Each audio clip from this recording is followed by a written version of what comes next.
जी अस्सलाम वालेकुम। यासीन आपके साथ हाजिर हैं। और आज जो कि 3-4 घंटे के बाद मार्केटें खुल जाएंगी, 16 सितंबर का आज दिन होगा, मंडे को। और जैसे कि मैंने आपसे ये कहा है कि इस सैटरडे और संडे में हम सिर्फ यही चेक कर रहे होते हैं कि इन 2 दिनों में कौन सा ऐसा इवेंट मार्केट में हुआ हो जिसका इफेक्ट मंडे की मार्केट ओपनिंग पर आए। तो काफ़ी जगहों से मेरे पास फ़ोन कॉल्स आती रहीं और काफ़ी लोग मुझसे ये पूछते रहे कि यासीन भाई क्या सिलसिला है, मार्केट में क्या मूवमेंट आएगी, क्या खबरें चल रही हैं। और कहीं से मुझे ये खबर आई कि जनाब रशियन सेंट्रल बैंक जो है वो गोल्ड रिजर्व सेल कर रहा है, जिसकी वजह से गोल्ड की कीमतें खातिर खा कमी आ जाएगी उसमें और मार्केटें नीचे की तरफ खुलेंगी, डाउन हो जाएंगी। तो मैं काफ़ी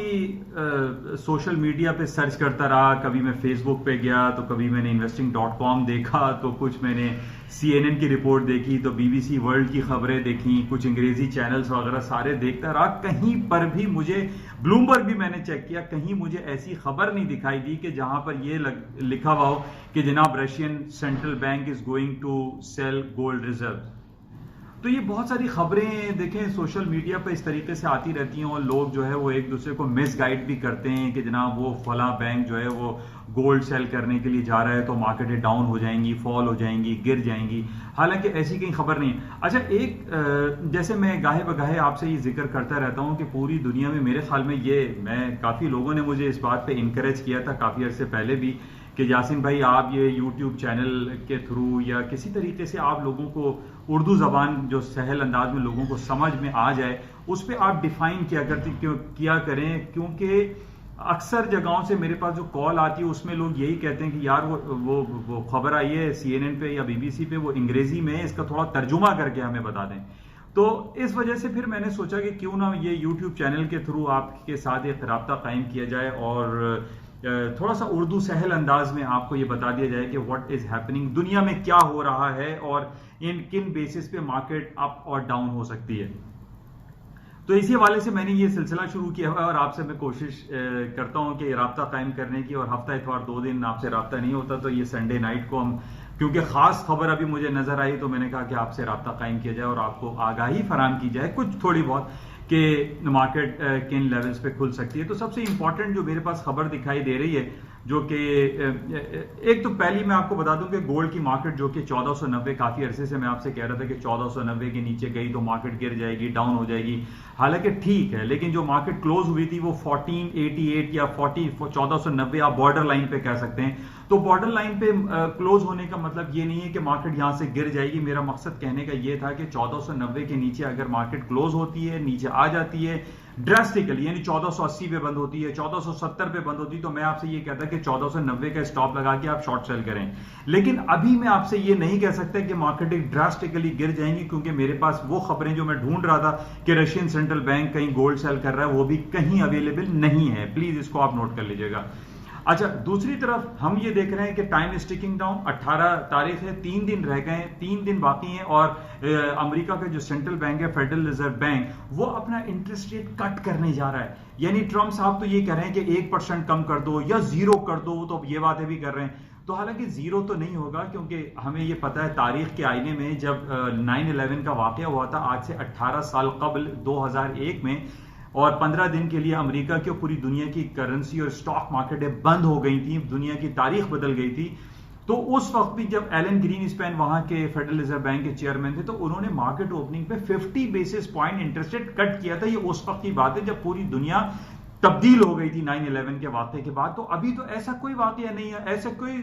हालात रोनुमा नहीं हो रहे हैं कि अमेरिका जो है वो 1% या 0% जो है 2.25% ड्रास्टिकली डाउन कर दे, डिक्लाइन कर दे interest rate. It is not possible now. ज्यादा से ज्यादा 18 तारीख को अमेरिका जो इंटरेस्ट रेट कट करेगा, आई फील, जो मेरी अपनी एनालिसिस है, वो 50 बेसिस पॉइंट कट हो सकता है। तो अब जब इंटरेस्ट रेट अमेरिका कट करेगा तो उसका डायरेक्ट इफेक्ट किस पे पड़ेगा? जाहिर है गोल्ड मार्केट पे पड़ेगा। गोल्ड में बाइंग आएगी। Gold as a investment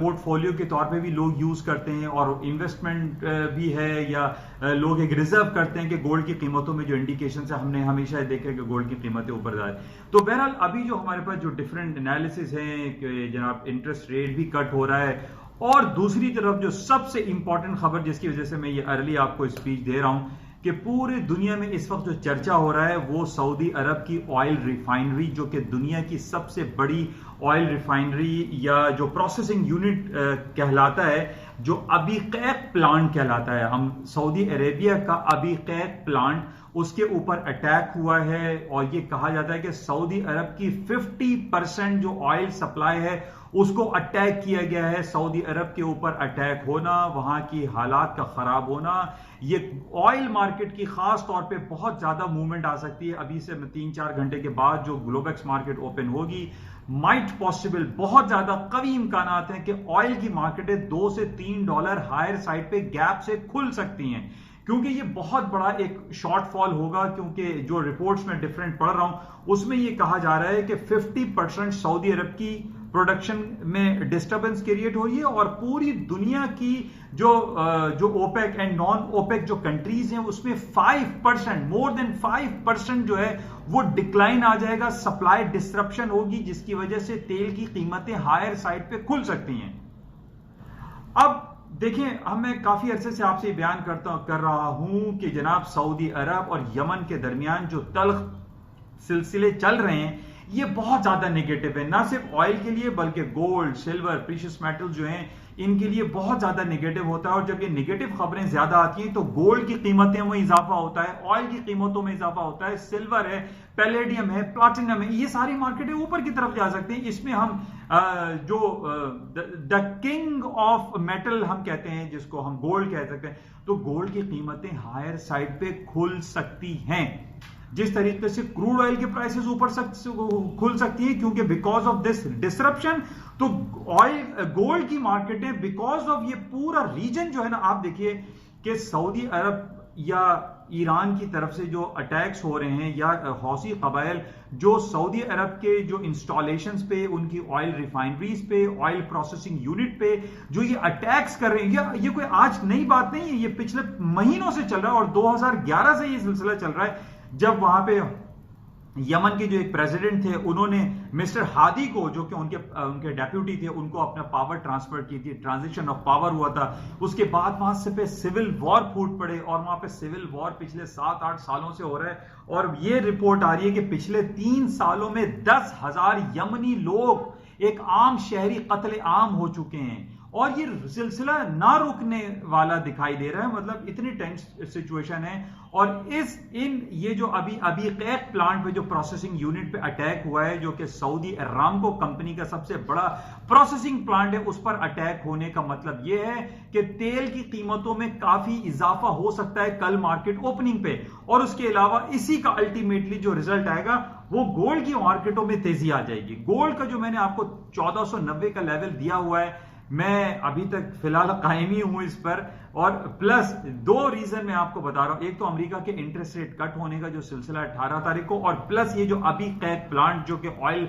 processing unit है सऊदी अरामको का, इस पर अटैक होना ये बहुत बड़ी खबर है। यानी सऊदी अरब का 50% ऑयल सप्लाई का डिसरप्शन, मतलब ये कि सऊदी अरब इस वक्त दुनिया का नंबर 1 ऑयल सप्लायर है, ऑयल एक्सपोर्टर है, और सऊदी अरब के ऊपर अटैक होना, सऊदी अरब के प्रोसेसिंग प्लांट पे, ऑयल प्रोसेसिंग प्लांट पे अटैक होने का मतलब यह है कि ये इट्स अ बिग न्यूज और इस पे मार्केट खासी ऊपर जा सकती है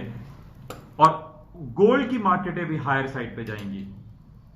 अच्छा, इसके अलावा जो नेगेटिव खबरें आज मुझे ज्यादातर देखें, मैं नेगेटिव खबरें मैं देख रहा था तो कहीं पॉजिटिव नजर नहीं आई। नेगेटिव खबरें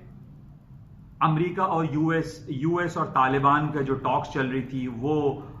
फेलियर की तरफ चली गई। कांग्रेस ने मिस्टर ज़ल्मे खलीलजाद, जो कि वो इन्वॉय हैं सऊदी अरब उसके वाशिंगटन डीसी के, उनको कॉल कर लिया है कांग्रेस ने। उन्होंने कहा है कि आप वजूहात पेश करें कि आपकी ये टॉक्स क्यों फेलियर की तरफ गई। अब एक तरफ हम ये देख रहे हैं कि यूएस और तालिबान की टॉक्स के फेलियर का नेगेटिव इंपैक्ट लामाला ये गोल्ड मार्केट पे ही पड़ता है। गोल्ड की मार्केटें हायर साइड पे जा सकती हैं बिकॉज ऑफ ये जो टॉक्स फेलियर गई थी और प्लस ये जो ऑयल रिफाइनरी पे अटैक हुआ है। यमनी फोर्सेस जो क्या कहते हैं कि जो वहां पे हौसी कबाइल हैं, जो मिलिटेंट ग्रुप्स हैं, उनको ईरान बहुत ज्यादा सपोर्ट करता है, जिसकी वजह से अच्छा, अब एक और जो रिपोर्ट में देख रहा था कि उसमें ये कह रहे हैं कि ईरान इस वक्त जो अरब कंट्रीज हैं उनके तकरीबन 4 जो कैपिटल्स हैं उसके ऊपर उसकी हुक्मरानी है ईरान की, जिसके अंदर बगदाद है, दमिश्क, दमिश्क जिसको कहते हैं, इसी तरह बैरूत है, फिर सना जो कि यमन का कैपिटल है। इन तमाम जगहों पर जो है ये आपकी ईरान की जो है ना वो बहुत ज्यादा पावर जो है यूज हो चुकी है, जिसकी वजह से अमेरिका भी खाइफ है,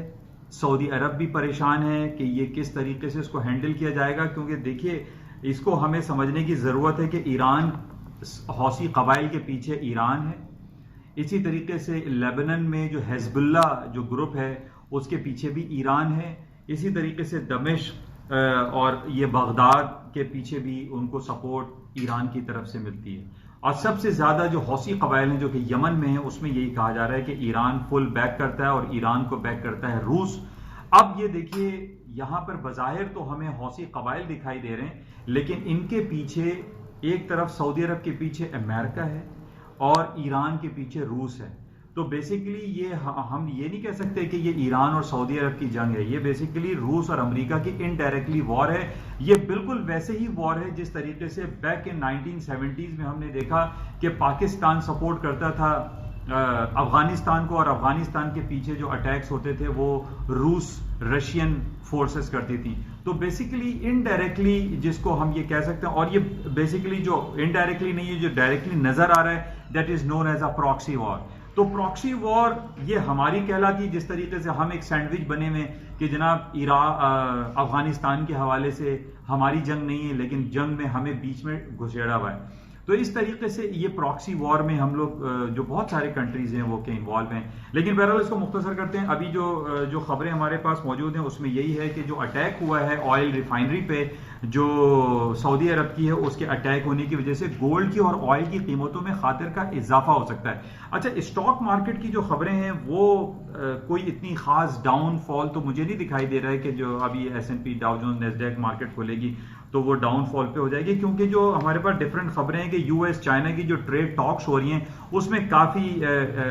रिलक्टेंसी पाई जा रही है, इंटरिम एग्रीमेंट भी हो रहा है। तो इस वजह से जो स्टॉक की मार्केट है वो तो आपको पता ही है कि तकरीबन तारीख की बुलंद तरीन सतहों पे चल रही है, और उसका नेगेटिव इम्पैक्ट अभी कैक प्लांट पे जो अटैक हुआ है यमनी फोर्सेस की तरफ से, आई डोंट फील कि स्टॉक मार्केट है कोई डाउन साइड पे जाएंगी, लेकिन ऑयल एंड गोल्ड की कीमतों में खातिर खा इजाफा हो सकता है। इंशाल्लाह 3 से 4 घंटे के बाद मार्केट खुलेगी, उसमें हम देखेंगे और सुबह की मॉर्निंग ब्रीफिंग में फिर आपसे दोबारा राब्ता कायम किया जाएगा। उस वक्त तक के लिए इजाजत दीजिए, और मैं जाते हुए आपसे जरूर कहूंगा कि इस यूट्यूब चैनल को जो कि एक बहुत असहल और उर्दू अंदाज में है, उर्दू जबान में है, इसको आप ज्यादा से ज्यादा सब्सक्राइब करें, लोगों में शेयर करें, ताकि ये सहल उर्दू जबान में लोगों को आगाही फराम हो सके। और वो जो गलत खबरें ये कहते हैं कि जनाब रूस के सेंट्रल बैंक जो है वो गोल्ड बेचने के लिए जा रहा है तो गोल्ड की कीमतें नीचे आ जाएंगी, ये मुझे कहीं नजर नहीं आया। तो इंशाल्लाह आपसे राब्ता रहेगा। Thank you.